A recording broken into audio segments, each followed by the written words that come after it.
Hello, everybody. I hope you are well. Welcome to episode 26 of Pardon Your French podcast with myself, Stephanie Lauren. And Vanessa Shernock. But this is episode 25. Oh, fuck. This is episode 25. Episode 26 will be on Sunday. Sunday fun day. Yeah, which is, going to be our first ever social circle event at Valentine's, which is going to be very exciting. So yeah, that's episode 26. We lose count, don't we? Oh, I know. We should, this is why I just say, like, welcome to this episode. All is well. How is your life going? It's been a week since I've seen you. Yeah. Simon and I were just away over the weekend with the Longevos men's senior golf team. Oh, okay. In Mont de Marsan. Oh. So they have, like, every season they have a competition, and it's like the same way that they, that like football works in the UK, where like you have teams in a league, and like if the bottom two teams go down and the top two teams go up, and everyone else stays or whatever, you get promoted or And so we're in like the lowest team you can go before promotion, and promotion is like the proper bottom of the barrel. And it was hilarious because we were 10 shots in front of the second to last place team, so 10 shots safe basically. You think 10 shots, they're not gonna lose 10 shots, that's fine. And but obviously the next day everyone's more tired. Like we go out to dinner, everyone gets wasted. Like Simon got wasted drunk. He was like sitting there for a while and everyone's like, Simon's got quiet. and there he looks at me and he's like, I want to go. And so we literally had to be like, okay guys, like tell us what we owe you for dinner. We're going home. So I took him back to the hotel. So I'm thinking Sunday's going to be a complete shit show, like total disaster. Yeah. And he actually played like he tied the guy he played with for the best score of the day, which was amazing. Wow. Because I was like, how hungover are you? And he was like dripping in sweat and stuff. But it was like 30 degrees, really muggy, like ready for a storm. Felt like summertime. And it was like that last year when we played. And then on the Sunday, it ended up pissing it down. And so we were all like, oh, it's going to storm. It turned out to be okay. But it was a hilarious weekend with the guys. And all the wives come and they all go out for the day, like sightseeing and stuff. And they'd come back and they're telling us about the local area and all this stuff. And all the guys, we just talk about golf, basically. But I walk around with Simon and I caddy for him. So I push his trolley and stuff and like hand him the club and tell him the distances and say, it's okay. You're fine. You see, you're going to shot eventually. Like, you can do it there. Yeah, but like when you're hungover, sometimes you need somebody to be your cheerleader. Yeah, you do. You seriously would not want to. He's like, oh, I could have lost it a few times today. Thanks for being there. Oh, that's doing your wifely duty. Well, it's funny because last year he didn't want me on the Sunday. So John had to take me. They're like, yeah, Vanessa, go with John. He'll be fine. And I made John so nervous. He was like, I'm shitting myself. My God. This whole bloody marriage thing, I don't know how you all do it. I really don't. Oh, well, so it was hilarious because you've stayed in hotels in France, have you seen? No. Okay. Well, don't. No, I'm just kidding. So, I don't know how it works in the UK, but in the US, like, the star system, 1, 2, 3, 4, 5 star, is not really based on the size of the room. Because in the US, like, hotel rooms are enormous. It doesn't matter how crap the hotel room is. Yeah, they're quite big. Yeah, it's just like, it kind of has to do with the value. Obviously, it has to do with amenities and like quality amenities and stuff like that. But like here, it primarily has to do with the size of the space. Oh. So like a 2-star hotel room will always be the size of a wardrobe. Really? Yeah. And like the 3 stars a little bit bigger, 4 stars. So like the rooms get bigger and like typically the amenities get better, but they don't have to. Like you can stay in a 2-star hotel that's tiny that has like amazing everything, and you can stay in a 4-star where like you've never seen something so terrifying before in your life. Really? Yeah, we stayed in this chateau up near the Omaha Beach landings and stuff one year in the winter, and yeah, 4-star chateau. Like you thinking, oh, from outside it's lovely, like dinner was great and stuff. And we get in there and like it was that typical, there's like a bathtub with a shower nozzle, but you have to hold it. Yeah. And like that obviously flooded the entire bathroom out when you used it. So there was like water damage all over the wall and stuff, just not a 4-star to me. Yeah. Not a 4-star. Yeah. Right. And we've stayed in a 2-star hotel in Sant, Yeah. in the center of the town that was like brand new up renovation. It was small, but it was so wonderfully, like everything was super modern, super brand new, really well looked after. So you get both. Yeah. So this weekend, it was funny because we were staying in a 3-star hotel. So yeah, edge in your bed. So the rooms are a little bit bigger, but like maybe wasn't renovated since the 80s, so it was like probably really modern in the 80s, not so much, maybe 1991, that kind of thing, like Saved by the Bell style. Oh, I used to love that film. And Simon and I don't share a bedroom anyway at home. Yeah. So whenever we go away, we usually will go for a room that's got 2 single, the twin beds. And they didn't have any. So we ended up in this hotel room on like a tiny double. And which is like 160, isn't it, in France? Yeah, it was small, which is why I sleep on my own at home, right? With the cat. So, and there was another couple that came with us that also don't usually sleep in the same. So we were all like dreaded. The first night, everyone's having a drink and stuff on the Friday night, and we're all kind of dreading our hotel room experience that night. We go to bed, and I was like tossing and turning and just kind of like, you know what? I should go to the car. But I like couldn't get myself, couldn't get myself up. Yeah, but I was like, I need to go sleep somewhere else. Like, I got to sleep somewhere else. I ended up taking the quilt, folding it up to make like a, mattress that thick, stole the sheet. And so I'm sleeping underneath the window, and Simon is in the bed with no beds, no quilt, no nothing. And so it was really rough first night's sleep. So he gets up in the morning, he's like, what do you need? Another room. We need to ask for another room or ask for a bigger room or whatever. So I go downstairs and I said, I can't sleep in the same bed as my husband. And she was like, oh, does he snore? And I was like, yeah, that's it. That's the reason. And she was like, oh, well, we do. I was like, can we have like a 4-person room or something? And she goes, yeah. They charged us 10 euros more to get a room that was like twice as big as the room we were in. Wow. And like brand new update. Simon's like, my entire opinion of this hotel changed. Yeah. From one night to the next. Wow. Being in like kind of a shitty 3-star hotel to being in like quite a nice 3-star hotel, Really? Yeah, it was 10 euro difference. But it's a family, for 10 quid more. 95 euros a night versus 85 euros a night. Wow. So that's where that wasn't then taxes and fees and stuff. Yeah, but it is like, it is strange to think, like, especially when you look at the hotel, like photographs and stuff. The rooms, obviously, they're always going to look better than they are and stuff. But they take pictures of the bigger rooms. Yeah. And, so you think, so it turned out we moved and so did the other couple. We both moved that Saturday night into these. And we all woke up in the morning like, oh my God, for that. Best 10 I would not have, best 10 euros ever spent, but I would not have survived another night the way that we had slept. I would have slept in the car, basically, if I had to stay in that hotel room. And there was nothing particularly wrong with the room. It was just a small bed. Yeah. He's a big guy. I'm a big person. And that's what I said to the lady. I was like, yeah, he snores, I snore. He's a big guy. Like, he could lay on that bed with his arms and legs outstretched, and it would overhang to where my sleeves are. Wow, my shirt on both sides. It's not big enough for 2 people. No. Especially 2 people who really don't want to like touch or smell each other. Yeah. I always find like, French beds are very small. Yeah.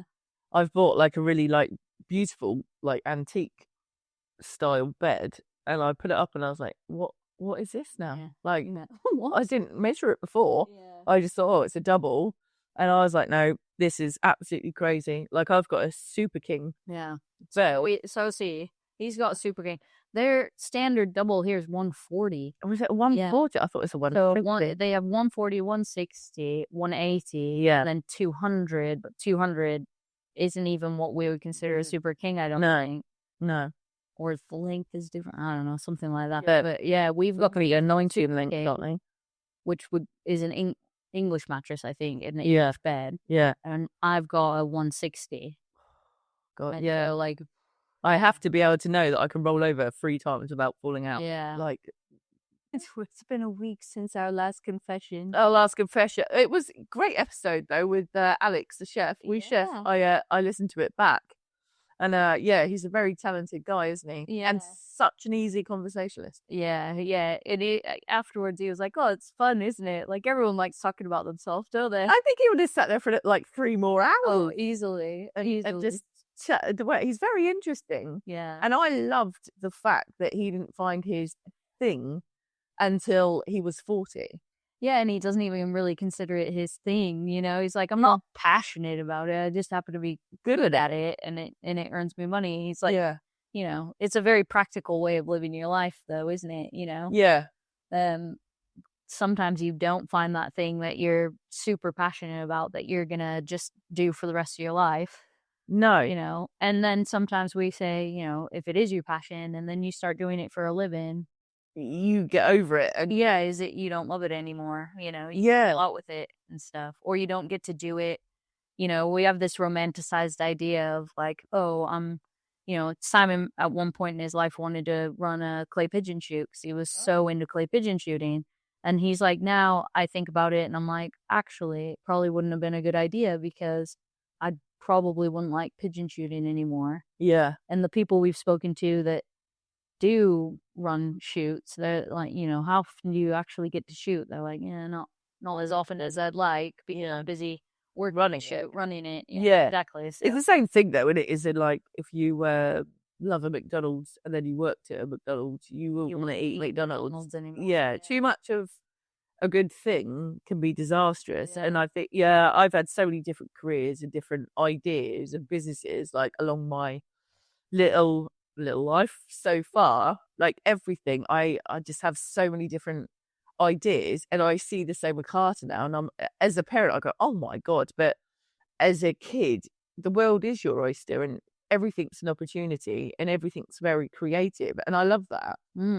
Because otherwise, if we do the same thing all the time, it gets very stagnant. And I do believe people were born for change, for growth, for seasons. I just happen to have like 10 seasons a year. All the seasons. As being a drummy guy. Season, guys. Oh God, yeah, holy. Oh no. But yeah, I do like to change. But like my bedroom, I'm constantly painting and decorating, or changing, or buying new furniture, or changing my bed linen, and you know what I mean. I can't look at the same thing for too long without getting very bored. That's the ADHD. Yeah, probably that as well. Probably that. But yeah, it's finding your thing. Do people ever find their thing? I don't know. Maybe not. I mean, I guess it depends. I think it's temporary. I think.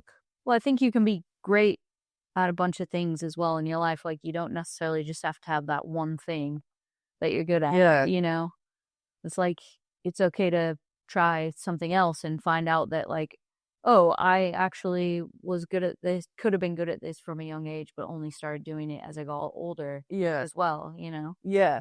But then I think I've done like loads of different things and I seem to be all right at lots of different things, but I'm not great at any one thing. Oh, wow. Do you know what I mean? Like, you know what I mean? Yeah. So I've kind of lifted in a lot of different areas, but never fully like. Oh, no, I think you're a pretty great mom.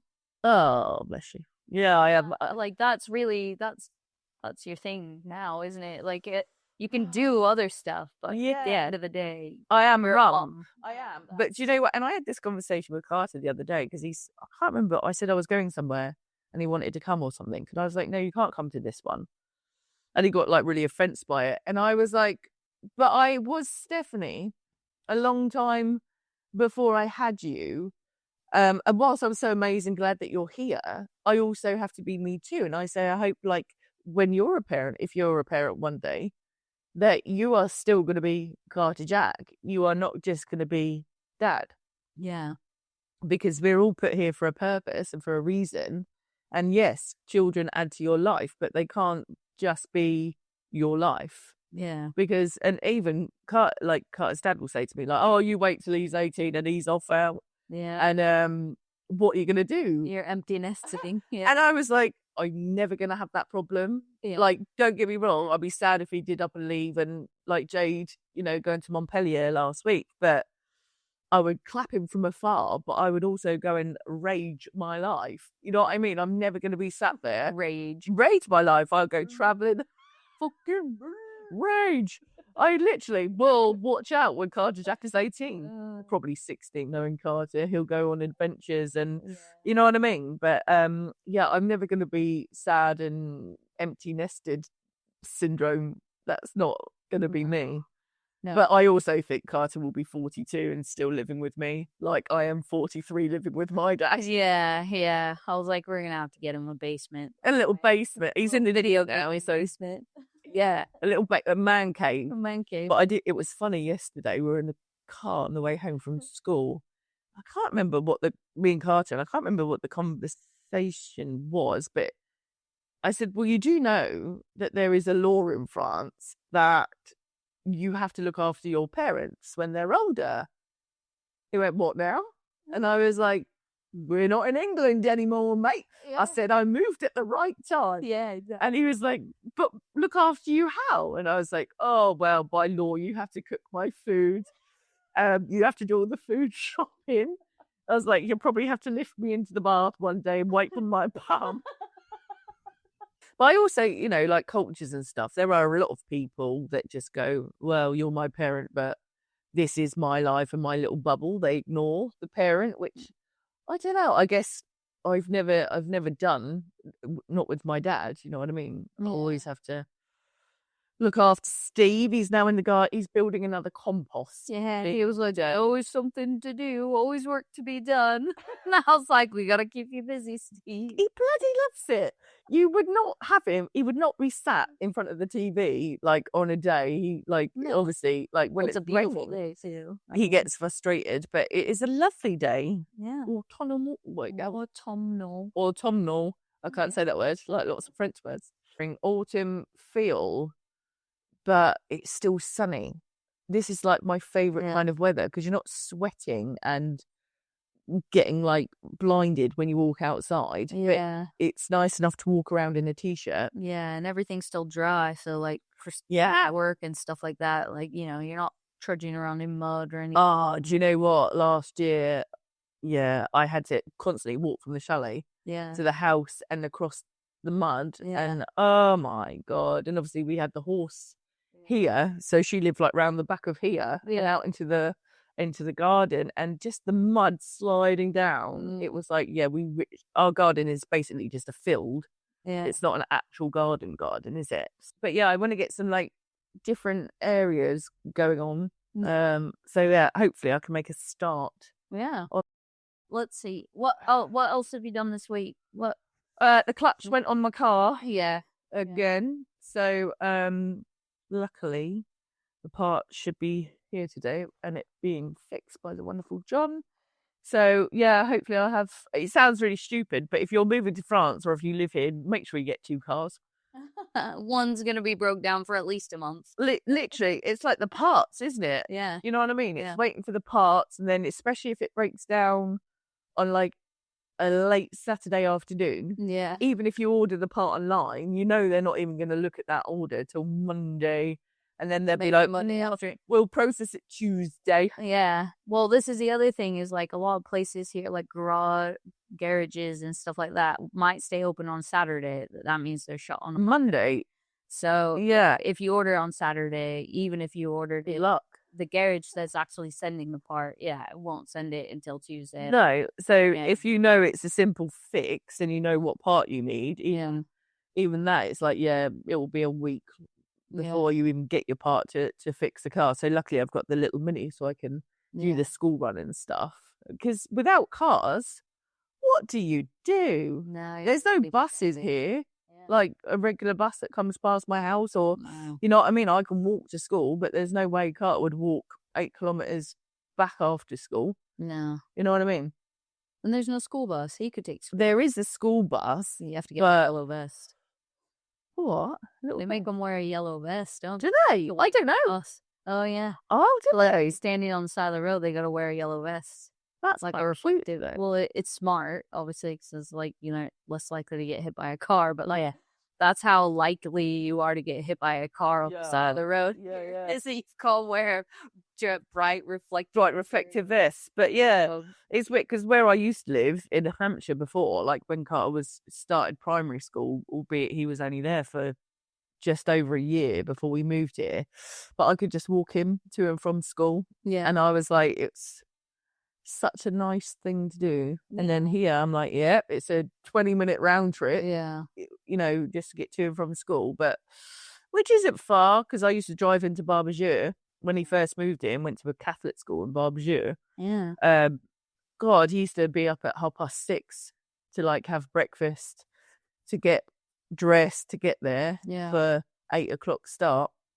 Yeah, but like growing up, I only lived 10, 15 minutes max from my elementary school. It took an hour on the bus in the morning. So I had to catch the bus. Because they have to go so many different stops, don't they? I had to catch the bus at 7:00 in the morning to get to school for 8. Wow. And it was like freezing cold, still on the stuff. And like nowadays, like in the winter anyway, nowadays it's so dangerous because of bears and stuff. Like you wouldn't even want to stand and wait for the bus anymore. Yeah, the bus stopped like eaten by a they picked us up at the bottom of our driveway, so there's like us and the neighbor kids who are on the same little lane. Yeah. So we could totally get attacked by a bear now. My God, no, I would never have thought of that. Like, obviously here you wouldn't think of that, would you? But Carter's desperate to go, like, obviously to college, but go on the bus. He's so excited to go on a bus. Where the first time I went on a bus, I was 15, and the last time I was on the bus, I was 15. Yeah, but that was like a public bus. It was a public bus, yeah. Oh man, Simon doesn't like public. I don't do public transport at all. I would rather walk for like 3 hours. Really? Yeah, than get on a train or a plane or a bus. You're so lucky to have grown up in a place where there is public transport. Like, I mean, when I was at uni, if you're a student at the university, you could take the local the local bus for free. Oh. So sometimes I walk to school, sometimes I take the bus, like if the timings were right for classes and stuff. But man, public transport, trains, like if trains were convenient and cheap, I would take them all the time. Oh no, they've turned into quite an expensive adventure. But like, well, Simon, it just like terrifies the heck out of it. Yeah, and me. He's like, hate public transport. It's disgusting. There's some disaster going on next to you, or and it's actually for me, it's the more than anything, it's the motion sick. Really? So we went to when I first did it, the girls are in Paris, and I literally wanted to throw up for about 3 days after. It's different because that thing's going so fast. I've heard a lot of people get like a weird kind of motion rocking sickness from it. Yeah, but like a regular old bus or a regular train. Oh no, that's even worse. I cannot sit. So if we're to drive somewhere and you're driving, I really struggle being a passenger. Really? Yeah, sometimes like if it's far away, I'd have to wear an anti-sickness band. What? Yeah. Yeah, Carter's little friend Jake is exactly the same, and we'd gone to what's it called, the Antilles or something, like a big swimming pool over in Johnsack, and I didn't know about this. This is when I kind of first started hanging out with him. Didn't know about this, and I only went, Steph, can you pull over? And I was like, oh yeah. So I pulled over, and he was like, outside the car. I was like, is that my fault? I was like, is that my driving? He just was like, no, I just get really sick. I was like, so I went to the pharmacy and got him an anti-sickness bracelet. So I was like, anytime you come out with me, you put that on. And he was like, I want any more puking going on. Yeah, I just felt, obviously, when it's like somebody else's kid, it makes it 10 times worse, doesn't it? If it was Carter, I'd be like, oh, shut up, just get in the car. Wipe it like I had all that maple syrup this morning, and then swam on it. But no, I was like, oh my God, he's thrown up. Is he sick? And then he's like, no, it's just the car. I was like, right, okay. So anytime he now gets in the car with me, he's always in the front. Kids grow up. But like, when you see, like I said, with Jade going off to Montpellier and stuff, I'm like, are you okay? How was it? Have you met anyone? Are you safe? Like, she's like, yeah, I'm fine, Steph. I'm like, okay. Is she having a good time then? She's having an amazing time. Really? Oh, yeah, of course. First time away from home. Properly loving it, and I think it's just the place for her to be, so many activities, and obviously she doesn't drive, so everything's on her doorstep. And where she lives now, she's safe because she's in like a big like student accommodation, and she's got a gym. She's a gym bunny, so there's a gym a 10-minute walk away, which is I find it's great. It's like Ocean, the supermarket. It's on top of that. Oh, nice. And I was like, that's a really great idea. So you can do your food shopping after you've been to the gym. Yeah. I still feeling all healthy. Like, I'm going to eat only fruit and nuts this week. I've had a moment like that. I don't know what's happened to me, but I've gone right off meat.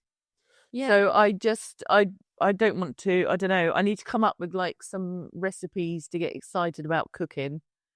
You definitely don't have to eat meat though. Like, it's okay. Yeah, I'm not going. No, and I think Carter's actually gone the same way. We're all like meated out. Yeah. So I need to come up with. It's a very meat heavy diet out here though. So yeah. Like we go through the same thing. So I'm like, okay, it's like you've got basically 4 main meats here to choose from, don't you? It's like chicken, duck, beef, or pork. Yeah. And it's like there's 7 days in a week, so you're gonna re-eat one of those, or like the fish. But I've gone off fish as well. I don't like to eat fish out here. I'm really weird about buying fish out here because I feel like I'm too far away from the sea. And it just makes me like, ew. I'm just not. I just don't fancy any of it, which is rubbish because it's like I'm in France and it's like capital of culinary. Like I should be more excited. Don't you? Yeah, maybe it's a menopause. Maybe it's kicking in, but I don't know. But yeah, I need to get sick and tired of cooking and buying. I am sick and tired of being the chef.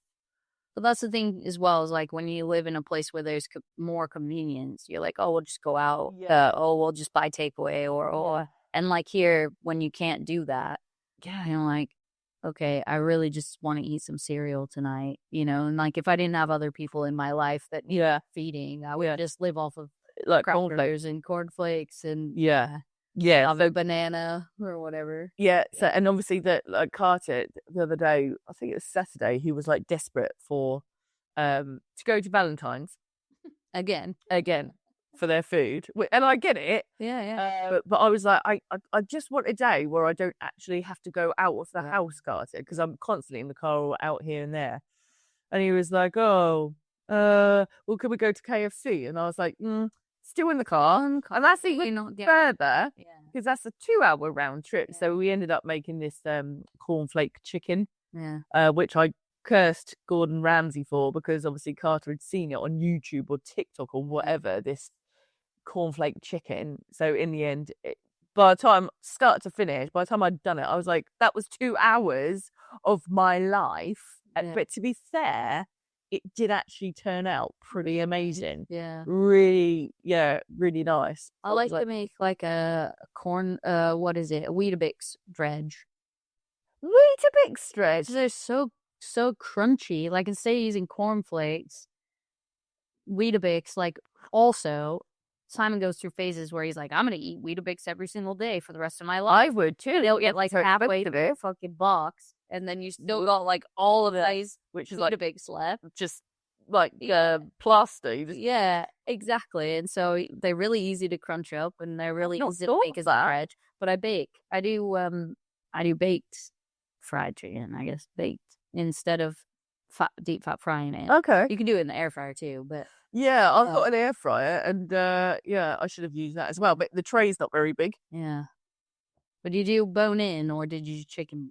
Just like chicken breast, because that skin on chicken thighs.